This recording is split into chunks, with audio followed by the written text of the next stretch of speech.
Gershwin se lewe is in gevaar. Waaroor lieg Jan? En Charles Senior se ware moordenaar word onthul. Hier is jou kelders van geheime voorskou vir 16 tot 20 Februarie 2026. Dis Jock en jy kyk na TV-praatjies. Teken in, druk die klokkie en kom ons spring sommer dadelik weg. Maandag 16 Februarie 2026. Octavius bekommerd oor Hermine en Jan se witterbroodplanne, terwyl Hermine iets voorstel wat hulle meer tyd saam sal gee. Joyce is bekommerd oor Elroy en stel ook voor dat Hailey gedoop word. Iemand luister af na verskeie gesprekke sonder dat enigiemand anders dit weet. Choppy vererger die situasie tussen Debbie Lee en Sandy. Jan lieg vir Hermine oor die oproep. Dinsdag 17 Februarie 2026.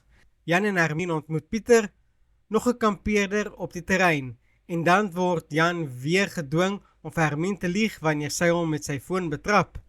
Octavia verlaat Subatskloof as gevolg van Junior se besluite, terwyl Edmund sy hart volg. Choppy en Debbie Lee kry groot uitval weens Sandy en Gershwin se lewe is in gevaar wanneer 'n motor op hom afstorm. Woensdag 18 Februarie 2026.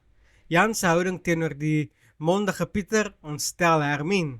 Edmund maak dit duidelik vir Crystal dat hy ernstig was oor sy planne en Junior kom agter dat Brenda alles weet. CJ stel glad nie belang om Subatskloof te erf nie en dinge loop vinnig verkeerd vir Choppy en Debbie Lee. Gershwin kry nog 'n dreigement terwyl iemand aantekening maak van al die gesprekke waarop hulle afluister. By Charles Senior se graf word sy ware moordenaar ontmasker. Donderdag 19 Februarie 2026.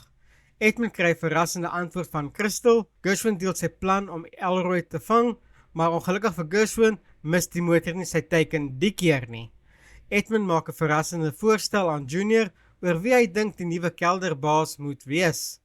Herman en Jan keer vroeër terug van hul witbrood en Jan maak 'n afspraak met Amelia.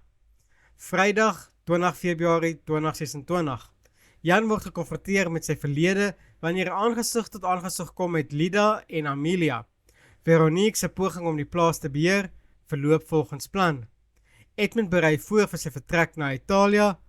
Warren daag by Shireen se voordeur op.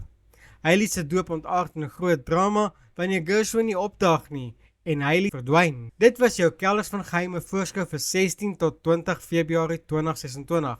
As jy van die video gehou het, moenie vergeet om te like nie. Dan vertel jy my sommer of jy dink Jan en Hermine se huwelik gaan hou en is dit die laaste sien van Octavia.